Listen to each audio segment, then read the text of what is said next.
Have you ever felt undervalued, even when giving your best? Have you wondered why some people effortlessly attract attention while others struggle silently? Today, we will unveil powerful new psychological strategies based on our Stoic teachings. Once learned and applied, these strategies can increase your influence and make you a priority in any environment. One of these strategies is delicate yet extremely powerful. You may have used it without realizing.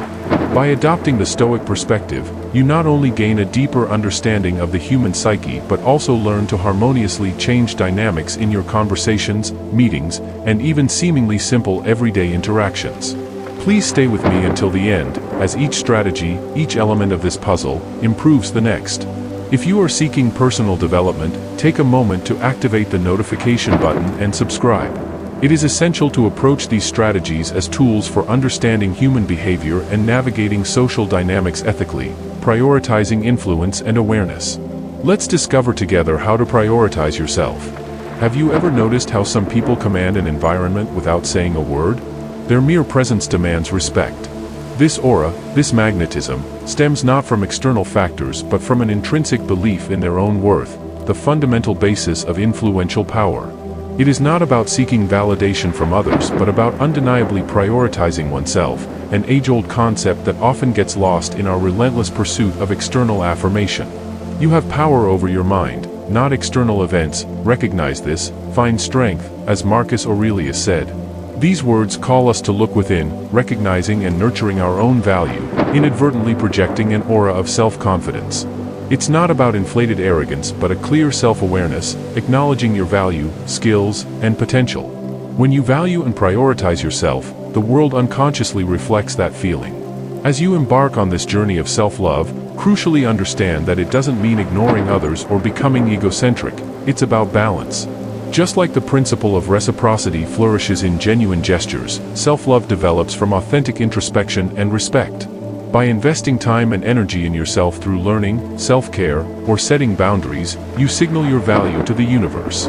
This, in turn, reshapes perceptions, leading people to value and prioritize you more. While prioritizing oneself is a crucial pillar of influence, it's just a fragment of the vast mosaic of psychological strategies.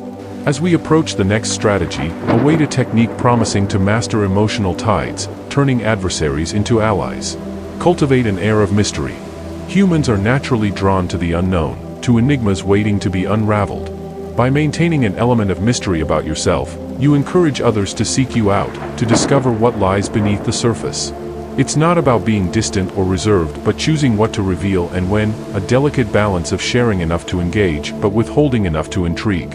Marcus Aurelius once reflected that the goal of life is not to be on the side of the majority but to escape finding oneself in the ranks of the insane. In a world where oversharing is common, going against the current by being more reserved ensures you are not just another voice in the cacophony. This makes people listen when you speak and value your opinions. However, it's crucial to ensure this doesn't turn into dishonesty or manipulation. Being mysterious doesn't mean creating false narratives, it's about mastering the art of revelation at the right moment. As people become curious about you, prioritizing your presence and opinion, you'll discover that making others anticipate your next move can be a formidable tool. It's not about playing games but understanding human psychology and using it to grow. Now, utilize the power of strategic silence. Have you ever been in heated debates, challenging negotiations, or even casual conversations where words flew like fire? It's tempting to intervene, to add your voice to the mix. However, sometimes, the most powerful weapon is not what you say but when you choose to stay silent. Silence, often seen as passivity, can shift dynamics, asserting presence and earning genuine respect. Believing that vocal dominance equals free power is a misconception. The silent observer who carefully chooses when to intervene truly influences the narrative. It's not about being the loudest but being the most impactful. Consider the concept of a pause. By holding back, creating a brief silence in conversation or deliberation, you make others restless, even anxious, prompting them to fill the gaps and often revealing more than intended. This gives you space to respond with discernment. As Epicurus said, we have 2 ears and 1 mouth so that we can listen twice as much as we speak. By practicing restraint in speech, you become the maestro of dialogues, guiding them as you see fit. However, strategic silence is not just about being an active listener. It's about discerning when to intervene, how to leverage the power of your words, and understanding their weight. Each statement should be intentional, influencing not just communication but also shaping perception. A warning: like any tool, the power of strategic silence requires skill. Used excessively, it risks appearing distant or disinterested. The key is to balance active listening with moments of calculated silence, ensuring your interactions remain impactful. Now, imagine the immense possibilities when combining strategic silence with another impactful strategy, one that promises to amplify your influence and ensure you are not just seen but also remembered. Master the persuasive art of storytelling. Have you ever struggled to express your viewpoint, wondering why some ideas stick while others are forgotten despite their merit? The answer lies in the power of storytelling. Before technology, modern education, and even written language, the force of storytelling existed. From ancient firesides to today's viral videos, stories have been the hidden force shaping opinions, driving actions, and fostering change. As Epicurus wisely observed, men are disturbed not by things but by the views they take of them. It all boils down to perception. Framing your messages within a narrative provides a lens through which others can visualize the situation, guiding their interpretation and, in turn, their reactions. The beauty of storytelling lies in its ability to make others feel like they are part of the story, evoking empathy and making your views resonate on a personal level. Imagine persuading a team to embrace a challenging project. Instead of listing facts and figures, weave a story of triumph over adversity, drawing parallels between pioneers facing similar challenges and the task at hand. Make it clear that the path may be tough, but the tangible and intangible rewards are worth it.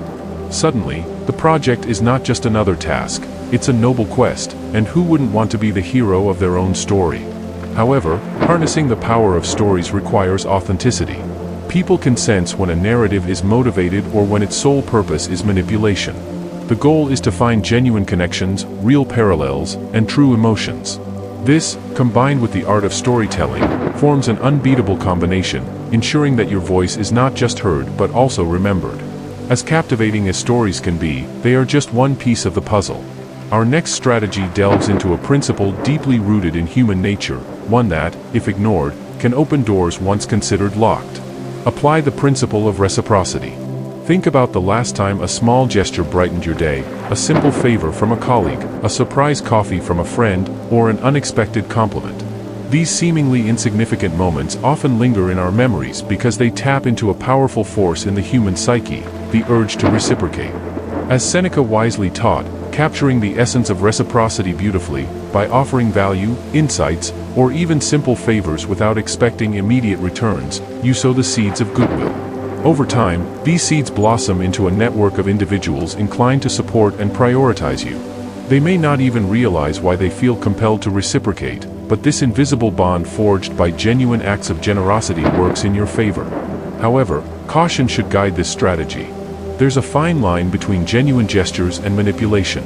The key is sincerity. When offering assistance or sharing knowledge, do it selflessly. Transparency shines through, and when people perceive the true intention behind your actions, the bonds of reciprocity strengthen. On the other hand, if hidden motives are detected, trust weakens, and the connection fades. As you contemplate this principle, be prepared for deep introspection. Our next strategy encourages looking inward, to a place often overlooked but immensely powerful. Genuinely listen to people. In a world filled with voices clamoring for attention, a quiet strength emerges for those who take a moment to truly listen. Everyone desires to be heard, to be understood. By giving the gift of your full attention, you not only gain insights into their thoughts and desires but also position yourself as a beacon of trust and respect. As Epicurus once reflected, we have 2 ears and 1 mouth so that we can listen twice as much as we speak. These words underscore the profound impact of active listening. By becoming a capable listener, absorbing and processing their lives, you ensure that you are not overlooked and frequently prioritized. However, the art of listening is not just about silence, it's an intentional process of understanding, delving into the depths of others' thoughts and emotions. It's about being present both mentally and emotionally. Master this art, and you become not only a repository of knowledge and secrets but also a guide in decisions, shaping outcomes, all because you took the time to listen genuinely. Cherish a sense of scarcity. There's an ancient charm in what is rare, elusive, and momentarily out of reach. Like a rare gem valued more than a common stone, people are often cherished for their perceived scarcity. This is not about playing games or being deceitful, but understanding the gravitational pull of human nature toward the uncommon. Imagine being at an event where everyone is eager to share stories and be the center of attention. Suddenly, someone briefly appears, engages meaningfully, but doesn't linger. Who do you think remains a lingering thought in people's minds? Often, it's the one who isn't always available. By creating a sense of importance around your presence, each interaction becomes a valued exchange, an unexpected encounter because it doesn't happen frequently. As Marcus Aurelius once reflected, much is needed to have a happy life. It's all within you and your way of thinking. Embodying the essence of scarcity is not about depriving others of your presence but of your own time. By setting boundaries and understanding that every moment you give to others must be impactful, people recognize your time as valuable. Respect is essential. Finding a delicate balance is crucial. Being too elusive may be counterproductive, and exposing too much may diminish your perceived value. The key is to be present when it matters, making those moments significant, and then withdrawing to focus on yourself, your goals, and well-being. Finally, acquire mastery over emotions. Regardless of age or background, everyone is driven to some extent by emotions that influence actions and interactions. However, truly mastering the ability to understand and subtly influence emotions, both in oneself and others, positions you as an indispensable figure in any social setting. We all seek stability, especially emotional stability, and through Stoicism, you can demonstrate the ability to remain calm, composed, and rational in situations where others might falter. This immediately sets you apart as an anchor in a stormy sea. Others will naturally look to you for guidance, placing you on a pedestal. However, this is not about suppressing emotions but understanding and effectively channeling them. As Epicurus inspired, we cannot choose our external positions, but we can always choose how to respond to them. This echoes the essence of this strategy. By demonstrating control over your reactions, you inspire confidence and trust. You gain the ability to gently guide the emotions of those around you. If someone's anger can be appeased by your calm, or if your words bring solace to their sadness, you become a beacon to which they are drawn. However, this is not merely a game, it is a responsibility to be handled with care.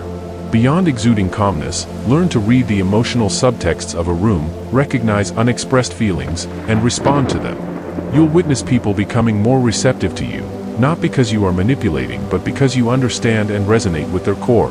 Now that the understanding of emotions is within your grasp, only one strategy remains. Are you willing to step back? There is a subtle power in the ability to step back, to disengage when the situation demands it. It's not an act of cowardice or indifference but a testament to high value and recognition of self-worth. When you have confidence in your value, stepping back becomes a choice, an occurrence not many associate with care or commitment but can easily become a chain by always being available, always bending backward, always saying yes. The value you bring diminishes, and people begin to expect rather than appreciate your presence and contributions. It's at this point that the scales tip and imbalance sets in. It's not about playing hard to get, it's about being forgetful. As Seneca once wisely said, it's not the man who has little but the man who craves more that is poor. Being willing to step back is embracing the essence of this wisdom, recognizing that there is wealth in self-respect and power in autonomy. When people perceive that you are not tethered to desperation or dependence on them, they begin to see you differently. They start to consider having your time, your skills, or even your company as an asset, not a right. By mastering this strategy, you signal to the world that your presence is a gift that can be withdrawn at any time. Paradoxically, by showing that you can step back, many will want you to stay even more. They will see the rarity in such strength, especially in a time when attachment is common. By employing these strategies, you open yourself to a host of benefits that, when applied correctly, can elevate your influence, strengthen relationships, and position you in a light where people not only prioritize you but genuinely value your company. However, a word of caution: as Stoics, these tactics should serve as tools for influence when needed, not as mechanisms for manipulation or seeking mere attention. Correctness and integrity are paramount. Using these strategies without them would not only be ethically questionable but also counterproductive in the long run. If you found value in this content and want to see more, please click the like button and subscribe to our channel. Which strategy resonates most with you? Which one are you eager to try first? Let us know in the comments. Also, prepare for our next video. It won't just be revealing, it will be a soul awakening. Finally, For more historical insights and valuable lessons, watch one of the videos appearing on your screen now.